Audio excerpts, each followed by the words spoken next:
Ito ang Argentine black and white tegu o Salvatore marianae, ang species ng lizard sa pamilya ng Teidae.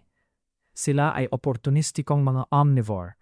Nangangailangan sila ng iba't ibang uri ng mga insekto, gaya ng superworm, dubia roaches at kuliglig, prutas at gulay. Sa wild na naninirahan sila sa mga tropical na rainforest, savanna at semi-desierto ng silangan at gitnang Timog Amerika. Ito ay native sa Timog at Timog Silangang Brazil, Uruguay, Silangang Paraguay, Bolivia at Argentina.